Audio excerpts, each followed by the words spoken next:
Assalamualaikum warahmatullahi wabarakatuh. A'udzu billahi minasyaitonir rajim. Bismillahirrahmanirrahim. Innal hamdalillah nahmaduhu wa nasta'inuhu wa nastaghfiruh wa na'udzu billahi min shururi anfusina wa min sayyiati a'malina. May yahdihillahu fala mudilla lahu wa man yudlil fala hadiya lahu. Asyhadu an la ilaha illallah wa asyhadu anna Muhammadar Rasulullah. Subhanaka la ilma lana illa ma 'allamtana innaka antal alimul hakim. Rabbi shrah li sadri wa yassir li amri wahlul 'uqdatam min lisani yafqahu qawli, amma ba'd. Tuan Pengerusi, Tuan Imam, tuan-tuan muslimin muslimat yang dirahmati Allah Subhanahu wa taala. Alhamdulillah, pertama sekali kita manjatkan kesyukuran kehadrat Allah Subhanahu wa taala.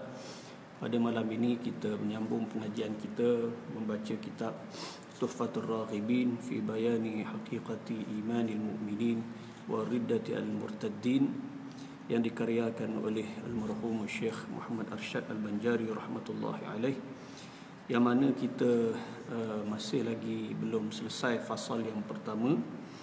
InsyaAllah kita selesaikan malam ini, membahaskan berkenaan dengan ta'rifan ataupun definisi iman yang dibahaskan dengan agak panjang lebar oleh tuan guru kitab kita ini. Dan insya-Allah ada sedikit saja lagi persoalan yang dibawakan oleh Syekh Al-Banjari rahmatullahi alaih, iaitu berkenaan dengan erti iman dan juga Islam. Apa yang membezakan antara iman dan Islam, yang mana yang kita bincangkan sebelum ini secara detail, itulah berkenaan dengan iman. Jadi bagaimana pula kedudukan yang dikatakan dengan Islam itu? Qala al-muallif rahimahullah wa nafa'ana bi'ulumihi fi darain amin. Kata tuan pengarang kita, semoga Allah Taala merahmatinya dan memanfaatkan ilmunya di dunia dan di akhirat, amin. Jika ditanya orang apa erti Islam pada lughah dan juga pada syarak. Jadi dia bawakan soalan, jika ditanya oleh orang apakah dia ertinya Islam pada lughah, yakni bahasa, dan juga pada syarak, istilah syaraknya bagaimana pula. Jadi yang kita bahaskan panjang lebar sebelum ini itulah berkenaan dengan iman. Jadi bagaimana pula dengan Islam, apa ertinya? Jawabnya bahawasanya erti Islam pada lughah itu iaitu khudu'un dan inqiyadun.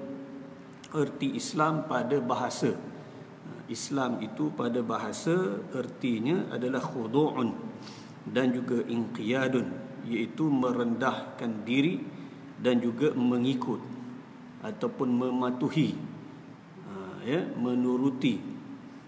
Khudu' ni maksudnya merendahkan diri, khudu', tunduk. Inqiyad maksudnya ikut, turut, taat. Jadi itu maksud inqiyad. Jadi Islam itu dari sudut bahasanya membawa makna khudu' dan juga inqiyad. Dan Islam itu disebut oleh para ulama dengan makna istislam. Istislam ni maknanya submission, itulah penyerahan diri. Jadi khudu', bila kan seseorang itu ditawan oleh musuh, maka dia serah dirilah. Kalau dia tak serah diri, maka mungkin dia dibunuh. Jadi ketika itu berlakunya penyerahan diri, yang mana dalam penyerahan diri itu adanya ciri-ciri khudu' dan juga inqiyad. Itulah menundukkan diri, merendahkan diri, menghinakan diri, dan juga inqiyad. Itulah ikut, turut saja. Kalau dia langgar, maka mungkin dia akan dibunuh. Okey. Jadi itulah dia yang dimaksudkan dengan Islam itu dari sudut bahasanya. Dari sudut bahasanya, maknanya ialah penyerahan diri yang membawa erti khudu', itulah merendahkan diri, menundukkan diri, dan juga inqiyad, itulah taat ataupun menuruti. Adapun Islam pada syarak, maka iaitu imtithalul ma'murat wajtinabul manhiyat. Islam pada sudut syarak pula maksudnya ialah mengikuti segala yang diperintah oleh Allah Subhanahu wa taala dan menjauhi segala yang ditegah oleh Allah Subhanahu wa taala. Islam dari sudut lughah, istilah syarak, iaitulah mengikut segala yang diperintah oleh Allah Subhanahu wa taala dan meninggalkan segala yang ditegah ataupun yang dilarang. Yakni menerima dan redha akan segala hukum itu dengan tiada menolakkan dia sama ada diamalkannya akan dia atau tiada.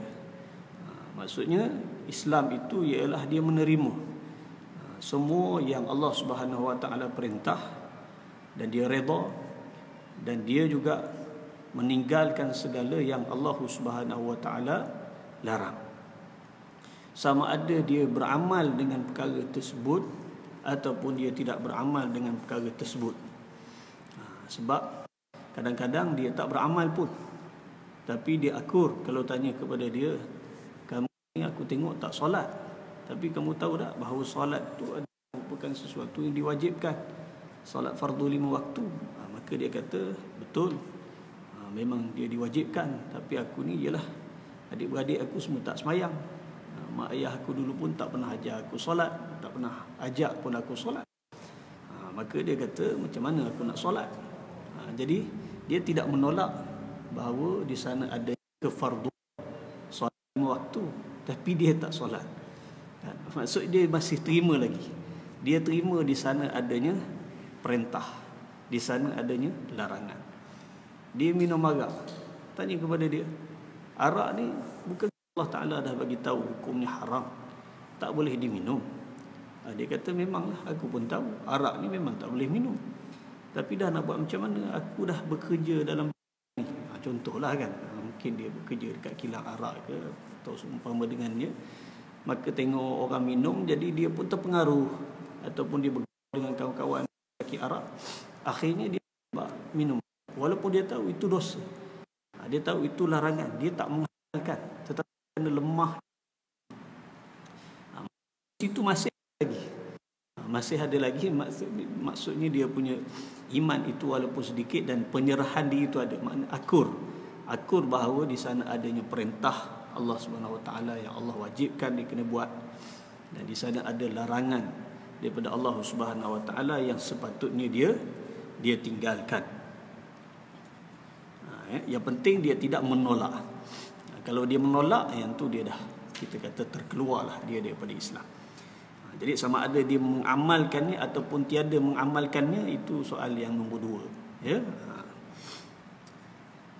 Soalan, bahawa iman dan Islam pada syarak adakah berlainan keduanya atau tiada? Jadi selepas dia telah mendefinisikan Islam dekat sini, sebelum ni dia definisikan iman, kemudian dia bahaskan dengan panjang iman itu adalah tasdik, itulah kita membenarkan segala apa yang dibawa oleh Nabi SAW. Manakala Islam pula disebutkan, itulah kita melakukan segala yang diperintah dan meninggalkan segala yang dilarang oleh Allah Subhanahu Wa Taala. Maka Islam dan juga iman ni pada syarak ni, adakah wujudnya kelainan ataupun perbezaan ataupun tidak ada? Adakah dia sama ke ataupun dia itu berbeza? Jadi kata Syekh Al-Banjari rahmatullahi alaih, bahawa iman dan Islam itu berlainan keduanya pada mafhumnya seperti yang telah engkau ketahui akan dia pada ta'rifnya. Jadi pada ta'rif kita nampak memang ada perbezaan lah. Itu yang disebut sebagai iman itu tasdik, yang mana hakikatnya iman itu ialah di dalam hati, ikrar dengan lidah. Ya, sebab kalau tidak diikrar dengan lidah, maka tak terzahirlah iman dia tu. Mana kita tahu dia beriman. Adapun amal perbuatan dia mengikut jumhur ahli sunnah wal jamaah, dia adalah pelengkap, penyempurna kepada iman itu. Jadi itu yang kita dah bahaskan dalam persoalan iman. Adapun yang dikatakan dengan Islam itu, iaitulah menurut ataupun mentaati segala yang Allah Subhanahu Wa Taala perintahkan dan meninggalkan segala yang dilarang. Maka dikatakan bahawa seperti yang engkau telah ketahui akan dia pada ta'rifnya, maksud akan perkataan iman dan juga Islam itu pada sudut syarak. Tetapi berlazim-laziman wujudnya pada syarak dengan sekira-kira tiada diperoleh mukmin yang tiada muslim. Ya, walaupun kita lihat ta'rifan itu macam berbeza, Tetapi antara iman dengan Islam itu dia sentiasa berlazim-laziman. Dia sentiasa berkaitan antara satu dengan yang lain. Dia tidak terpisah sehingga menyebabkan berlainan antara kedua-duanya itu. Langsung tak ada kena-mengena. Tidak. Dia sentiasa berkait antara satu dengan yang lain. Sehingga tidak diperoleh mukmin yang tiada muslim. Sehingga kita tak boleh kata bahawa seorang itu dia mukmin tapi dia bukan muslim. Tak terbayang dalam fikiran kita. Seorang mukmin tidak muslim, tak terbayang. Tak boleh kita nak kata begitu. Dan tiada diperoleh muslim yang tiada mukmin. Sama juga tak boleh kita nak mengatakan seorang yang mukmin yang tiada muslim, seorang yang muslim yang tiada mukmin. Seorang Islam tapi tidak beriman. Kita tak boleh nak bayanglah. Dia Islam tapi dia tidak beriman. Islam dalam erti kata yang sebenarlah, bukannya Islam seperti orang munafikin itu.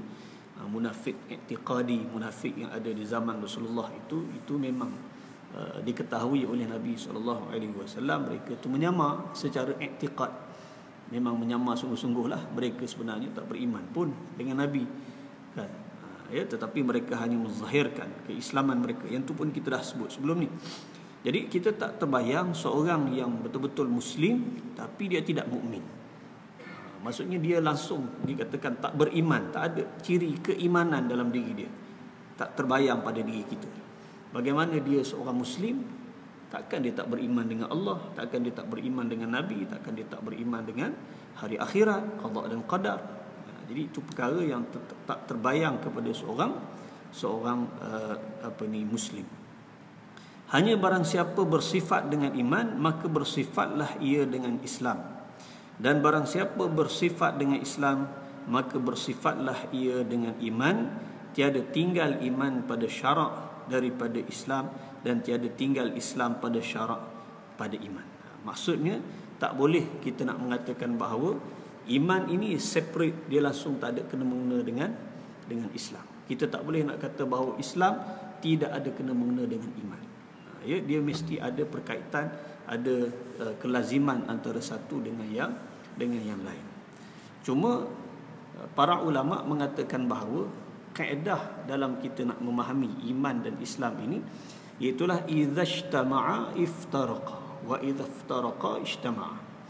Itulah kalau kita membaca dalam nas-nas syarak seperti dalam Al-Quran ataupun dalam hadis, kalau Nabi SAW sebut kedua-duanya sekali, maka di sana ada perbezaan. Tapi perbezaan itu still masih lagi dia berlazim-laziman, berkait-kaitan antara satu dengan lain, bukan terpisah. Tapi adalah perbezaannya bila disebut bersekali. Contoh dalam hadis Jibril. Hadis Jibril kan Nabi SAW tanya kepada Nabi, mal Islam? Apa dia Islam? Lalu Nabi SAW kata, antashhadu la ilaha illallah Muhammad Rasulullah, tuqimus salat, tu'tuz zakat, tasum Ramadan, apa semua.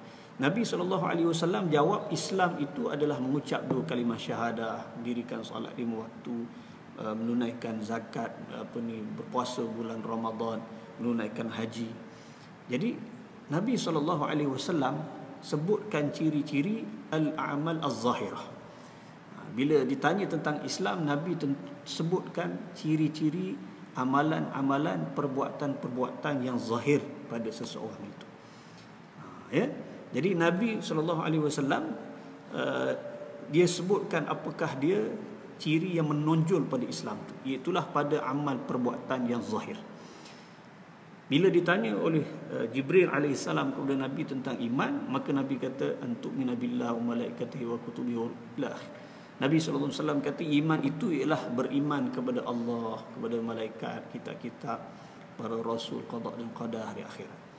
Jadi Nabi SAW merujuk pula iman itu kepada amalan batin, kepada amalan batiniyah kita. Itulah tasdik kita di dalam hati, pembenaran kita di dalam hati, yang kita membenarkan Allah, membenarkan para rasul, kitab-kitabnya, qada dan qadarnya, hari akhiratnya. Jadi itu semuanya al-amal al-batiniyah. Itulah merupakan amalan-amalan batin, benda yang tak nampak, iman. Dia yang kita dah sebut panjang lebar sebelum ni, itulah tasdik yang tempatnya asal dia adalah di dalam hati. Jadi Nabi SAW seolahnya nak memberitahukan kepada kita, bila sekiranya terhimpunnya Islam dan iman dalam sesuatu nas syarak, maka di situ ada perbezaannya. Idza ijtama'a iftaraqa.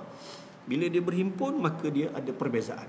Islam itu lebih kepada merujuk amalan-amalan zahir, adapun iman itu lebih merujuk kepada amalan-amalan hati kita, apa yang ada di dalam hati kita. Tapi kalau tak disebut, dia hanya disebut salah satu daripadanya, maka dia mengandung makna yang lain pula. Maksudnya kalau disebut, contohnya Allah Ta'ala banyak sebut dalam Al-Quran kan, ya ayyuhallazina amanu kutiba alaikumusiyam kama kutiba alal ladzina min qablikum.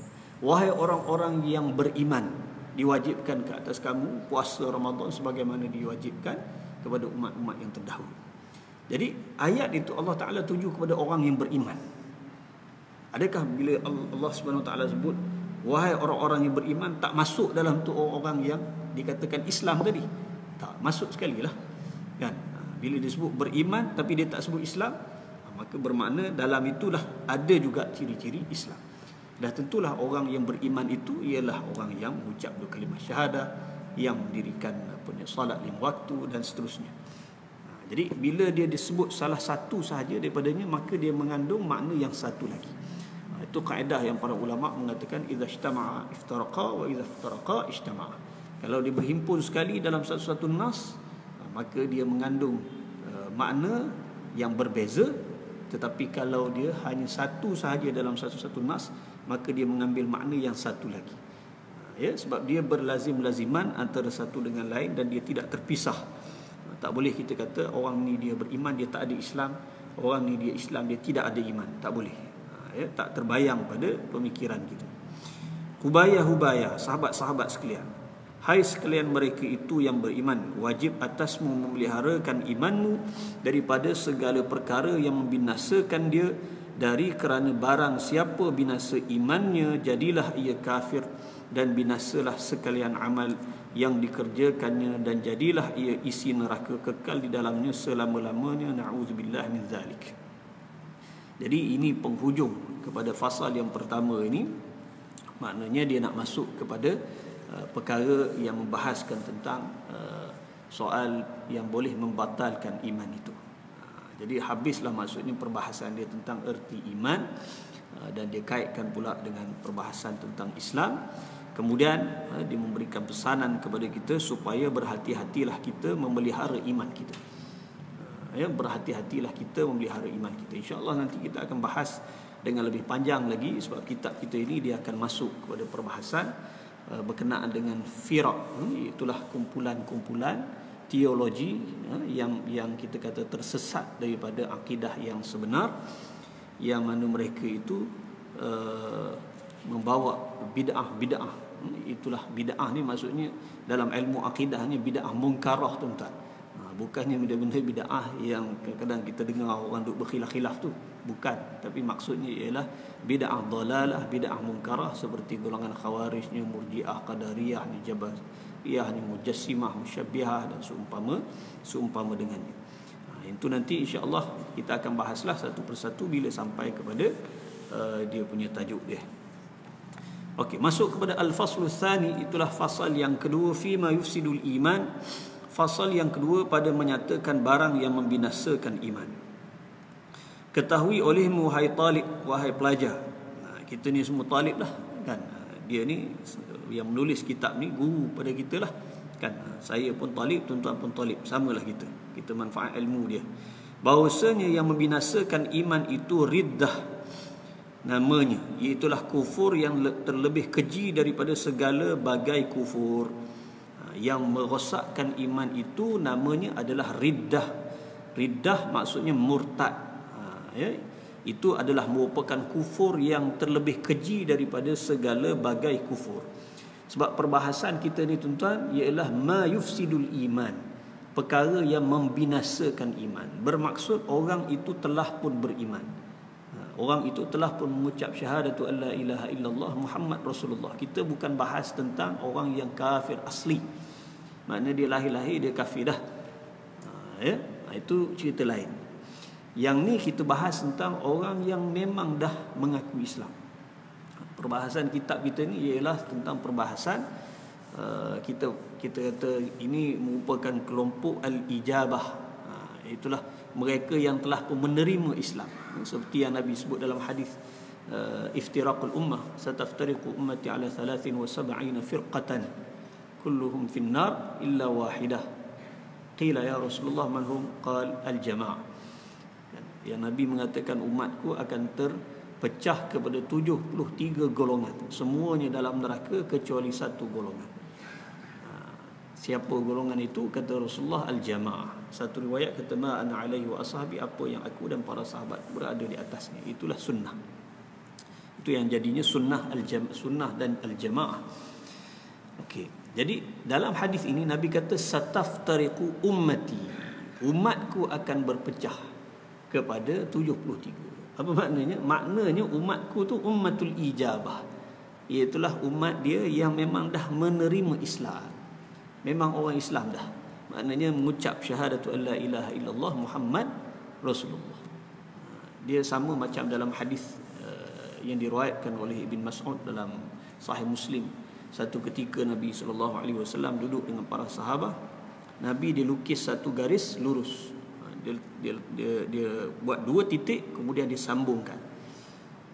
Garis luruslah disambungkan. Kemudian Nabi kata hadza sabilullah, ini jalan Allah, lurus saja jalannya.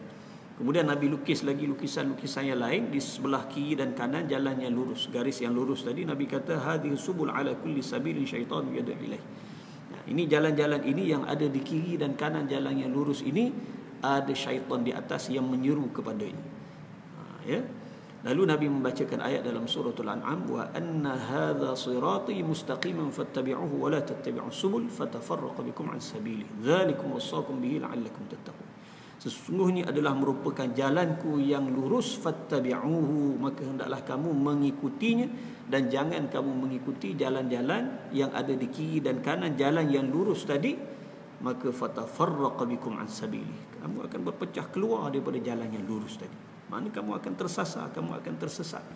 Demikian Allah SWT mewasiatkan kamu, semoga kamu menjadi golongan yang bertakwa.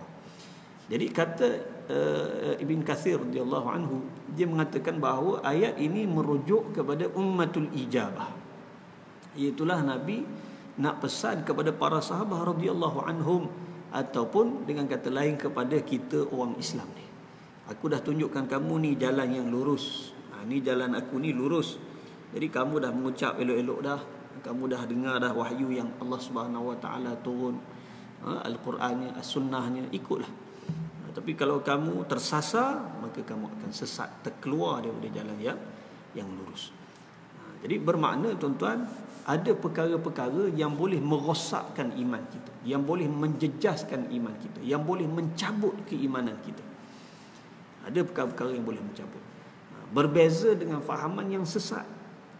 Setengah fahaman yang sesat seperti golongan Murji'ah. Ini buku yang saya baru tulis, baru lagi keluar, panas lagi di pasaran tuan-tuan. Tajuk dia, biarlah aku buat maksiat, janji aku masih beriman, aku masih Islam. Ini fahaman irja', dipanggil pemikiran irja'. Pemikiran irja' ni seolah-olahnya nak menunjukkan bahawa seorang itu bila mana dia telah beriman, dia telah menjadi Islam, apa pun yang dia buat, walaupun dosa, maksiat dan seumpama dengannya, maka dia tidak akan menjejaskan keimanannya, kerana Allah Maha mengetahui apa yang ada di dalam hatinya. Ini problem dia, kan? Dia duduk main iman duduk dalam hati saja, tuan-tuan. Itu yang penting kita bahas tentang haqiqatul iman sebelum ni. Jadi itu yang berlaku tuan-tuan hari ni, macam kes sajad, kan? Sajad dia kata Allah mengetahui nawaitu dia, kenapa dia berpakaian begini ketika dia pergi umrah, kan? Dia pergi umrah, dia pakai baju orang perempuan. Dia kata tak apa, dia kata benda tu tak salah, Allah Maha mengetahui nawaitu dia kata. Sedangkan itu menyalahi syarak. Dia bukan sahaja menyerupai perempuan dari sudut pakaian, bahkan dia tukar jantina, transgender. Itu perkara. Orang kata kalau sekadar menyerupai seorang lelaki, menyerupai perempuan pada pakaian, pada lenggok berjalan, cara bergerak, itu pun dah dilaknat oleh Allah dan Rasul. Ini kan pula pergi tukar lagi jantina. Bukan khunsa muskil, dia jantan tulen. Kan? Kalau khunsa muskil cerita lain. Tadi saya ada baca lagi satu lagi kenyataan daripada tak tahu seorang artis ke apa. Puteri Balqis, minta maaf lah sebut je lah nama kan, untuk pengetahuan kita. Orang tanya kepada dia tentang pernikahan sejenis. Dia kata pernikahan sejenis ni tak ada apa. Ini sebenarnya menunjukkan bagaimana Allah Ta'ala menciptakan kasih sayang kepada sesama umat manusia. Ini masalah dia, tuan-tuan. Kan? Jadi benda yang batil tu, benda yang maksiat itu dijadikan tak ada masalah. Benda tu okey, tak ada masalah. Allah Maha mengetahui niat kita nak berkasih sayang. Kan? Bukan kita nak langgar perintah dia ke apa ke. Akhirnya tak ada maksiat, semua benda halal mereka. Tuan-tuan, ini pemikiran irja'. Dia tak bagi orang hukum dia. Dia kata irja'. Jangan hukum, jangan pandai-pandai nak hukum. Tangguhkan hukuman kamu itu, serahkan hanya kepada Allah Ta'ala. Jangan pandai-pandai nak hukum orang. Dia bekerja sebagai GRO, tukang tuang arak kepada dia punya klien dia. Kemudian ialah layan entahkan lelaki siapa-siapa, tuan-tuan, pakai seksi seumpama dengannya. Dia kata jangan ingat dia tak beriman, dia kata. Kan? Allah Ta'ala tahu niat dia. Dia bekerja ni sebagai seorang profesional dalam bidang GRO, contoh. Tapi ini sebenarnya bukan contoh, ni real, tuan-tuan. Tapi kalau kita tanya dia kata tak, saya memang tahu ini memang kerja dia kerja maksiat. Saya memang tak boleh kerja macam ni, saya nak cari kerja lain. Ini tak, dia bukan irja'. Irja' ni dia merasakan apa yang maksiat yang dia buat itu, dia merasakan bahawa Allah mengetahui tujuannya baik, bukan untuk kejahatan, untuk kebaikan. Tuan-tuan, seolah-olahnya begitu. Itu dia jadi irja', tuan-tuan. Dia jadi irja'. Jadi dia memang anti lah. Dia tak suka orang keluarkan fatwa ke, orang keluarkan hukum ke apa ke. Jadi itu satu pemikiran yang sangat bahaya, tuan-tuan. Sangat bahaya. Kalau di zaman awal Islam dahulu, dia satu pemikiran yang react pada pemikiran ekstrim, khawarij, yang mengkafirkan hanya disebabkan oleh melakukan dosa. Jadi irja' ni dia sebagai react, respon ke pemikiran yang radikal ni tadi. Asalkan buat dosa saja kafir, dosa besar. Asal buat dosa besar maka dihukumkan kafir, halal darah, keluar daripada Islam. Jadi dia react kepada pemikiran ni. Dia kata buatlah dosa apa benda, takkan keluar daripada Islam, tak terjejas keimanan dia. Kalau dalam dunia moden pada hari ini, tuan-tuan, tengok kelahiran pemikiran irja' ni menerusi pelbagai bentuk lah. Antaranya liberalism. Liberal ni dia semakin kuat, itulah selepas daripada 9/11. Itulah keruntuhan WTC dekat US tu. Selepas daripada itu, tuan-tuan tengok kumpulan-kumpulan liberal terutama di Indonesia, JIL, Jaringan Islam Liberal tu, dia establish selepas daripada peristiwa WTC, atas kononnya nak respon kepada pemikiran radikal, kan, golongan teroris dan seumpama dengan. Jadi dia bawa lah idea liberal dia. Maka dia kata inilah dia Islam yang moderate, dia kata. Adapun orang yang kuat sangat pegang dengan Islam, ni tak boleh, tu tak boleh, ni halal, ni haram, ni maksiat. Dia kata ini konservatif, ni fundamentalist. Tuan-tuan, ni kita semua ni Islam fundamentalist lah. Kan? Bagi popok ni, kita ni fundamentalist, tuan-tuan. Dia nak Islam yang kononnya moderate lah, tapi dia tak sebut moderate, dia lebih suka menggunakan perkataan progresif, atau di Indonesia dia gunakan perkataan liberal ataupun inklusif. Ya. Jadi ini sebenarnya pemikiran irja', dah ada dah, dulu pun dah ada dah pemikiran seumpama dengan ni. Kan? Kononnya kena sangka baik dengan Allah, kan? Agama itu adalah peribadi, tak ada sesiapa boleh interfere tentang soal agama, tafsiran agama seseorang. Jadi tuan-tuan, seolah-olahnya Al-Quran ini Allah Ta'ala turunkan, dicampak daripada langit, masing-masing kutip, baca sendiri, faham sendiri, tafsir sendiri, amal sendiri-sendiri. Kalau orang ni cara dia nak solat, dia punya tangan ke bawah, kaki ke atas, itu cara dia lah. Mungkin dia lebih khusyuk macam tu. Jangan mana-mandai ustaz gini-gini, dia tak boleh dia kata. Dan popok ni memang dia tolak sunnah, tolak hadis. Sebab itulah golongan yang hak, yang benar itu namanya Ahlus Sunnah. Sebab sunnah ni yang mengikat kita dengan agama ni, tuan-tuan. Al-Quran, semua ajaran sesat pakai Quran. Hampir semua ajaran sesat pakai Quran. Hampir semua, tuan-tuan. Geng batiniyah tu, yang tak semayang tu kan. Batiniyah ni tak semayang lah, tuan-tuan, pakai Quran. Dia pakai Quran. Wa aqimus solat, dia kata. Quran kata dirikanlah solat. Maka dia pun berdiri, pasang niat, dah dia kata aku dah sembahyang lah. Selesai sembahyang. Jadi senang, pakai Quran saja. Memang senang sungguh lah tuan-tuan. Kan? Mana ada cara kaifiat solat apa benda 5 waktu ke apa, tak ada dalam Quran, dia kata. Itu Muhammad, cara Muhammad tu. Itu Muhammad cara dia. Ni kita cara kita lah. Kita ada Quran, kita faham sendiri, baca sendiri lah. Di situlah masuknya hawa nafsu, masuknya akal yang tak terpandu. Ya? Itu bahayanya kumpulan-kumpulan yang seumpama ini. Okey, jadi riddah ini iaitulah bagaimana rosaknya iman seseorang yang memang dah beriman, memang dah Islam, kemudian tercabut keimanan dia. Maka itu disebut sebagai riddah ataupun murtad. Jadi dia adalah kufur yang terlebih keji. Terlebih keji daripada segala bagai kufur. Kalau nak dibanding dengan kufur asli, kafir asli, dia lebih dahsyat lagi. Kafir asli ni kita tak boleh sewenang-wenangnya nak bunuh mereka, tak boleh, tuan-tuan. Ada kaedah-kaedah dia yang diajar oleh syarak. Kalau dia tak perangi kita, tak boleh. Tapi murtad ni dia tak ada tempat. Dari sudut syarak dia tidak ada tempat. Man baddala dinahu faqtuluh. Hukum asalnya dia itu boleh dibunuh. Tapi adalah perbahasan para ulama kalau nak bincang detail tentang soal hukuman murtad. Bermula makna riddah pada lughah, itulah pada bahasa adalah rujuk. Artinya kembali daripada sesuatu. Dah elok dah, dia itu dah terima Islam, tiba-tiba balik semula menjadi kufur. Dan makna riddah pada syarak iaitu qat'ul Islam, iaitulah memutuskan keislaman. Memutuskan Islam dengan membuat perbuatan yang mengkafirkan, ataupun mengatakan perkataan yang mengkafirkan, atau mengiktikadkan iktikad yang mengkafirkan dengan sengaja atau dengan bersenda-senda atau dengan bantahan.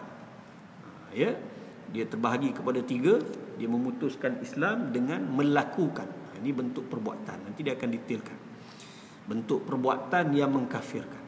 Ada yang berbentuk perkataan yang mengkafirkan, dan ada yang berbentuk iktikad yang mengkafirkan. Sama ada dengan sengaja ataupun dengan meremeh-remeh, mempersenda-senda, menghina, maka itu membawa kepada kemurtadan. Boleh menyebabkan dia yukhriju minal millah, terkeluar daripada Islam. Adapun memutuskan Islam dengan perbuatan, maka iaitu seperti sujud bagi makhluk seperti berhala dan matahari dan bulan dan lainnya. Ini jelaslah. Kalau dia dah Islam, dia pergi masuk dalam gereja, dia pergi sembah salib. Dia pergi masuk dalam kuil, dia pergi sembah berhala-berhala itu. Ini jelas dia akan menyebabkan seorang itu terkeluar dia daripada Islam. Even kalau dia berlakon sekalipun, tak boleh kita kata saya ni berlakon Ustaz, saya profesional. Itu dia jadi irja' tadi tu. Dia jadi irja'. Dia merasakan bahawa Allah tahu nawaitu dia. Adakah menjadi suatu kewajipan mesti macam tu? Kalau dipaksa juga, tuan-tuan carilah cerita lain, berlakon cerita lain lah. Jangan berlakon cerita tu. Kami pernah dulu diminta untuk semak lah. Dan kita kata dia cerita bagus, cerita tentang cerita tentang Maulidur Rasul, tentang kelahiran Nabi SAW. Teater lah, bentuk teater. Jadi dia buat tu sebelum kelahiran Nabi tu. Dia nak cerita tentang macam mana keadaan jahiliyah pada ketika itu. Tapi dia lakonkan. Pelakonnya pula orang-orang Melayu kita, orang Islam. Dia buatlah replika Kaabah, kemudian ada bahala-bahala, replika berhala, kemudian sujud kan. Jadi kita kata tak boleh. Dan kalau dia buat, dia panggil orang kafir pula untuk buat pun kita kata tak boleh. Seolahnya kita meredai pula begitu. Jadi kita kata yang tu buat dalam bentuk penceritaan. Jadi tak perlu untuk, maksudnya dibuat dalam bentuk lakonan. Penceritaan saja, sebut sajalah yang tu. Tu tak payahlah digambarkan. Senang cerita, jangan dibuat, kita kata. Itu nasihat kita lah, dan diikutlah. Maknanya sampai tahap tu, sebab kita tak mahu bersekongkol dengan peribadatan dalam agama lain. Jadi tak boleh tuan-tuan ya. Dia membuat perbuatan seperti sujud kepada makhluk, macam berhala, matahari, bulan dan seumpama dengan. Maka murad daripada sujud itu iaitu menghantarkan dahi ke bumi. Ya, itulah yang dimaksudkan dengan sujud itu tadi, macam kita sujud dalam solat. Dia buat sujud dalam solat, dia sujud kepada berhala dan seumpama dengannya matahari ke bulan ke apa ke. Maka itu dari sudut perbuatan itu mengkufurkan, boleh menyebabkan terkeluar dia daripada Islam. Dan seperti menghampirkan diri bagi makhluk dengan menyembelih kambing, umpamanya dengan namanya. Ya, tapi kambing itu disembelih kerana dia nak persembahkan kepada makhluk-makhluk halus, kepada jin umpamanya. Ya, dia beramal dengan ilmu hitam, ilmu sihir. Maka jin tu mengatakan kepada Tok Bomoh ni tadi, bagi tahu kepada kamu punya klien tadi, kalau nak ni ilmu ni sekian-sekian ni, ataupun benda yang dia nak tu dapat tercapai mujarrab, maka kena sembelih kambing. Sembelih kambing tu, dia sembelih tu Allahu Akbar tu, dia dengan nama Allah, tapi nak dipersembahkan kepada jin tadi, kufur tuan-tuan. Perbuatan tersebut boleh jatuh syirik kepada Allah Subhanahu Wa Taala. Okey, masuklah. Tazan dulu.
Kita habiskan sikit perenggan ni. Dan antara bentuk perbuatan yang boleh memurtadkan juga, itulah seperti membuang Al-Quran atau lainnya daripada kitab ilmu syarak kepada tempat najis atau kepada tempat yang dikeji oleh nafsu daripada yang suci seperti hingus dan ludah dan mani. Ini juga jelas dia menghina Al-Quran. Menghina Al-Quran yang menunjukkan di situ bahawa tidak ada lagi iman di dalam hatinya. Ya, sampai ke peringkat dia boleh melemparkan Al-Quran itu di tempat yang najis ataupun tempat-tempat yang dilihat kita sebagai tidak bersih, tidak suci, seperti hingusnya, ludahnya ataupun air maninya. Jadi itu nak menunjukkan bahawa apa yang ada di dalam hatinya itu dia sudah tidak ada lagi iman, sehingga sanggup dia melakukan perbuatan tersebut. Ini saya pernah cerita dekat sini juga rasanya, bagaimana macam kumpulan black metal dahulu ini yang dibuat, ini yang mereka lakukan, sehingga mereka melakukan hubungan seks di atas helaian mushaf Al-Quran itu. Nak menunjukkan mereka ni memang anti sungguh kepada agama. Dia memang asalnya memang daripada US kan. Kumpulan ini dia memang anti Christ, dia anti Christian. Kemudian bila dia masuk ke tempat kita, dia anti pula kepada Islam. Jadi dia tengok Islam ni apa pegangan utama dia? Pegangan utama dia adalah Al-Quran. Jadi dia ambil Al-Quran itu, dia nak hina sungguh Al-Quran itu, maka dia buat hubungan seks di atas Al-Quran itu. Ini berlaku tuan-tuan. Kumpulan black metal, dia bukan hanya sekadar bawa muzik saja. Jadi perbuatan yang seumpama ini memang terkeluar daripada Islam.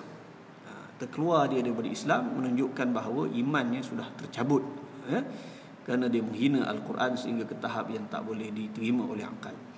Atau membuang fatwa ilmu syarak ke bumi dengan diperhinakannya akan dia, seperti dikatanya fatwa ilmu syarak apa ini. Tuan-tuan, dia menghina fatwa ilmu syarak. Kita ni orang awam kita ni tuan-tuan, mazhab kita adalah mazhab mufti kita.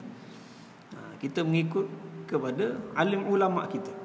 Sebenarnya kalau nak ikutkan, kalau saya tanya kepada tuan-tuan, ada tak kitab fiqh umpama contoh yang kita khatam sungguh-sungguh lah kan, memang kita mengaji habis betul-betul, detail kita faham betul-betul secara keseluruhan, rasanya kita pun tak boleh nak jawab macam tu kan. Sama ada guru mati dulu ataupun kita mati dulu kan. Kejapkan bertukar guru, kejapkan kita hadir, kejapkan tak hadir, kadang-kadang guru pun tak dapat hadir kan. Maksudnya kita ni mengikut sajalah apa yang diajar oleh alim ulama kita. Kita sendiri dengan ilmu yang kita ada, kita tak mampu untuk fatwakan diri kita sendiri. Jadi itu yang Allah Ta'ala nak mudahkan kita. Fas'alu ahla zikri in kuntum la ta'lamun. Jadi kalau kamu tak tahu, kamu tanyalah kepada alim ulama, kepada orang yang mengetahui. Itu saja kaedah yang mudah.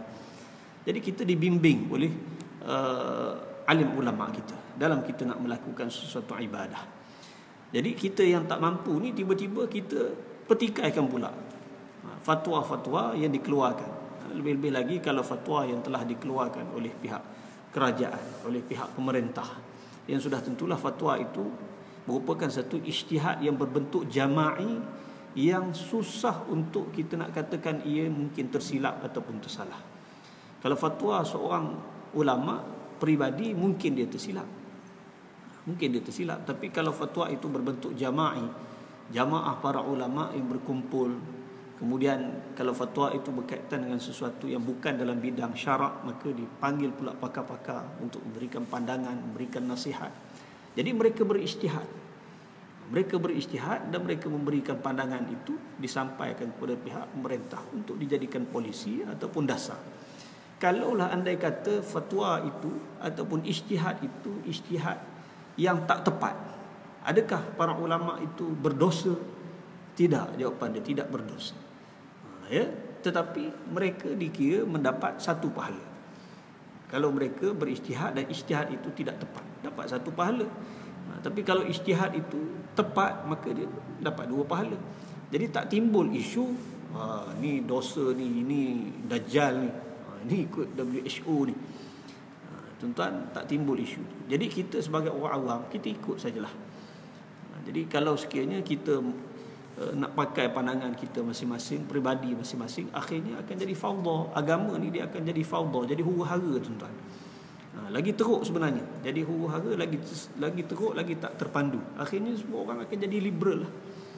Dia akan jadi liberal. Dan memang pemikiran itu memang kita dah nampak dah semakin kuat dalam masyarakat kita pada hari ini. Dia nak faham agama ni tanpa disiplin. Dia nak faham agama ni tanpa disiplin ilmu. Kena pula sekarang ni tuan-tuan, media sosial ada semua maklumat dalam tu. Dia rasa dia alim dengan maklumat yang ada tu, dia rasa dia sudah alim. Dia sudah alim lebih daripada institusi fatwa lagi.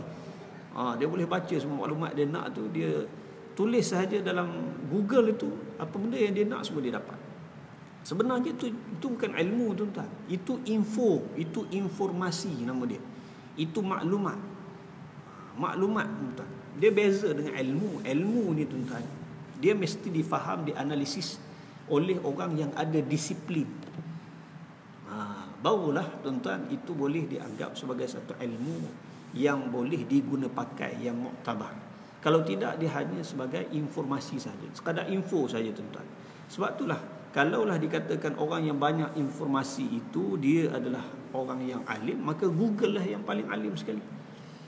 Google yang paling alim. Dia macam ni tuan-tuan. Contoh, tuan-tuan minat kereta, tuan-tuan beli majalah kereta macam-macam, beli majalah kereta, tuan-tuan tahu belaka lah berkenaan dengan kereta ni kan, karburator dia lah, dia punya alternator dia, semua tuan-tuan tahu belaka. Semua part-part yang ada dalam kereta semua tuan-tuan tahu, ada informasi. Itu maksudnya ada informasi, ada ilmu. Informasi lah, tak mau sebut ilmu, sebut informasi tentang kereta. Tapi tuan-tuan, bila tuan-tuan punya kereta tu rosak, tuan-tuan boleh tak untuk baiki sendiri? Boleh baiki sendiri tak? Tuan-tuan tak boleh nak baiki sendiri, tuan-tuan akan pergi ke workshop juga. Sebab tuan-tuan tidak ada disiplin ilmu nak baiki kereta tu, tak ada, tak mengaji. Berkait dengan bengkel kereta ni tuan-tuan, tak ada ilmu berkenaan dengan itu. Tapi tuan-tuan mungkin banyak informasi tu sebab tuan-tuan membaca. Sama juga orang yang minat isu-isu kesihatan ni, dia baca majalah kesihatan, artikel-artikel berkenaan dengan kesihatan, dia baca banyak. Dia tahulah penyakit tu, penyakit ni begini begitu, dia tahu. Tapi bila dia sakit, akhirnya dia pergi hospital juga. Kan jumpa doktor juga. Doktor akan rawat dia. Dia nak rawat diri sendiri pun dia tak mampu. Tuan-tuan, bermakna dia tidak ada disiplin.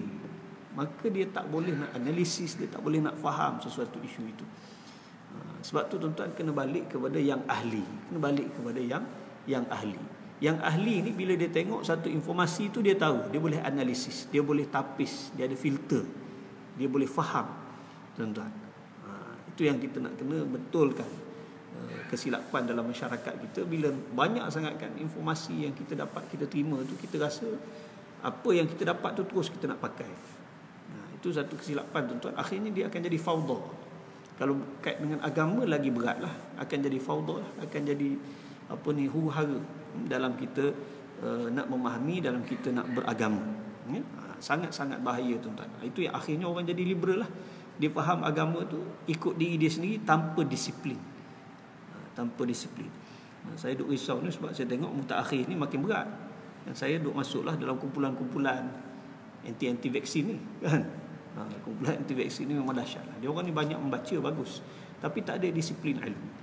Tak ada disiplin ilmu. Dia bawa hadis fitan, macam-macam hadis fitan dia bawa. Hadis tentang akhir zaman. Hadis tentang akhir zaman. Sekarang ni duk sibuk.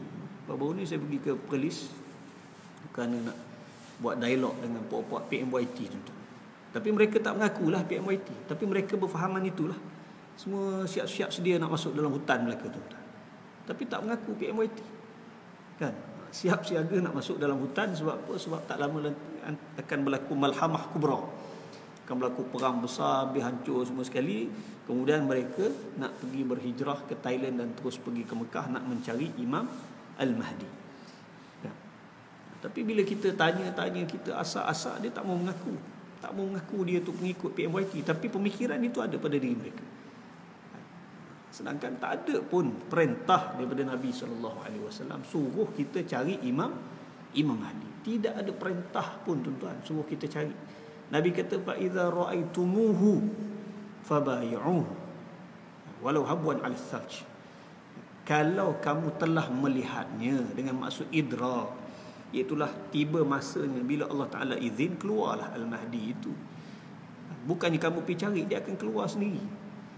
Kan? Dia akan keluar sendiri tuan-tuan. Sebab itulah dalam hadis mengatakan fayukhrijuh, kan, bahawa Imamul Mahdi itu dia akan dikeluarkan. Bukannya dia yang keluar mengaku sebagai Al-Mahdi, dia itu akan dikeluarkan. Kan, fayubay'unahu kariha wa huwa karih. Dan mereka membai'ahnya dalam keadaan dia karih, dia tak suka dibai'ah. Dia pun kalau boleh tak mahu isytihar dia sebagai Al-Mahdi, dia pun tak mahu dia mengaku sebagai Al-Mahdi. Tapi orang tengok pada diri dia itu ada sifat-sifat Al-Mahdi seperti yang disebut oleh Nabi sallallahu alaihi wasallam. Jadi yang pergi cari lepas tu pergi umum kata tok guru dia ni Al-Mahdi, kumpulan tu adalah Al-Mahdi begini begitu, itu semua bohong, dusta tuan-tuan. Bukan kerja kita pergi cari. Al-Mahdi pun marah nanti kalau jumpa orang yang pergi cari dia ni tuan-tuan. Kan? Nanti bila masa dia keluar, sebab dia akan zuhur hanya tuan-tuan di Makkah, antara rukun dan maqam. Makna orang kenal dia Al-Mahdi itu ketika itu sahaja.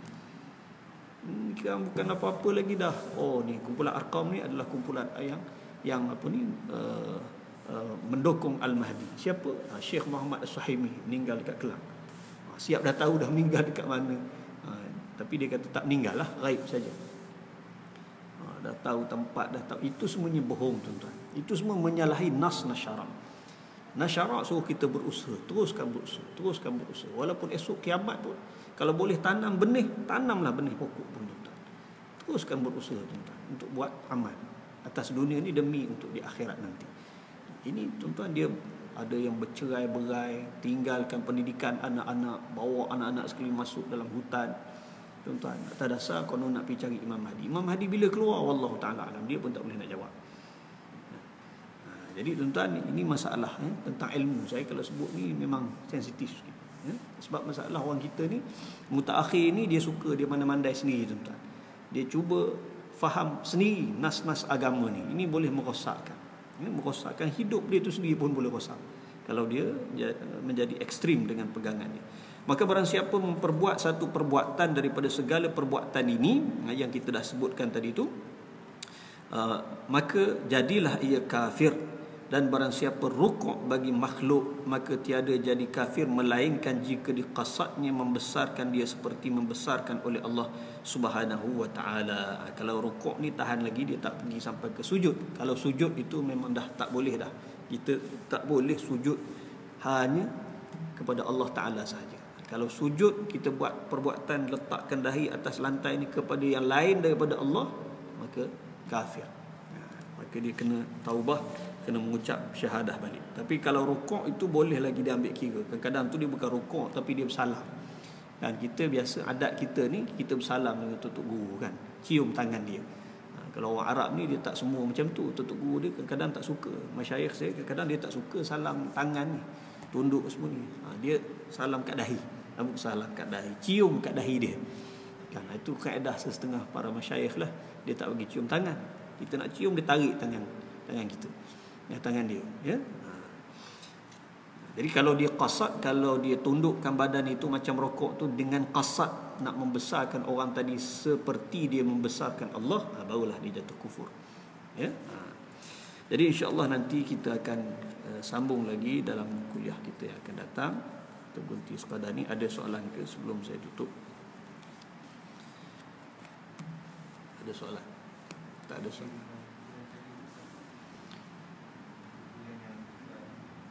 Macam mana? PMYT. Macam mana? Kesudahan dia tak ada apa-apa kesudahan. Kesudahan dia memanglah dia tak mengaku terus walaupun ciri-ciri itu ada pada dia sebab pihak penguasa ada segala bukti lah. Dia ada connection dengan Masitah apa semua ni. Dan juga ketua yang ada di sanalah. Dia sebab release ni tuan-tuan, dia adalah merupakan jalan keluar untuk dia menuju ke Thailand. Jadi port dia yang dekat sana tu memang port yang penting lah, tempat perkumpulan mereka sebelum berhijrah pergi ke Siam. Sebab tu kalau kita tak sekat yang tu, tu bahayalah. Jadi tak boleh dibiarkan. Jadi mereka memang sampai sudah dia tak mengaku, dia kata dia cuma ikut-ikut macam tu saja. Tapi kita jelaskanlah kesilapan tu, sama ada dia mengaku tak mengaku tu ialah dia orang ni jenis macam Syiah jugalah, dia kuat, dia punya apa ni taqiyah dia. Jadi kita minta supaya pihak polis dan pihak kuasa terus pantau, dan kalau ada bukti-bukti memang dia terlibat, kita kata tak payah dah kita nak dialog-dialog dah, boleh terus cukup sajalah kan, buat tangkapan saja dan dakwa di mahkamah. Itu lebih senang. Kalau dah keras sangat, kita tujuan buat tu kalau dia nak terima, dia mengaku, kita boleh bimbing dia, pulihkan dia, itu tujuan dia. Tapi kalau dah dia masih berkeras tak mau mengaku, maka tak ada jalan lah, kecuali kalau mereka dapat bukti yang selanjutnya nanti boleh terus buat tangkapan lah. Wallahu ta'ala alam. InsyaAllah kita sambung kuliah akan datang. A'udzubillah minasyaitanirrajim. Bismillahirrahmanirrahim. Allahumma faqihna fid din wa 'allimna at-ta'wil. Allahumma zidna 'ilman warzuqna fahma. Allahumma ij'alna mimman yastami'una al-qawla fayattabi'una ahsana. Allahumma hawalaina wa la 'alaina. Allahumma 'ala al-akam waz-zirab wa butun al-awdiyah wa manabit asy-syajar. Allahumma ajruhum في مصيبتهم واخلفهم خيرا منها يا أكرم الأكرم يا أرحم الراحمين يا ذا الجلال والإكرام. وصلى الله على سيدنا محمد وعلى آله وصحبه وبارك وسلم والحمد لله رب العالمين. قول قولي هذا.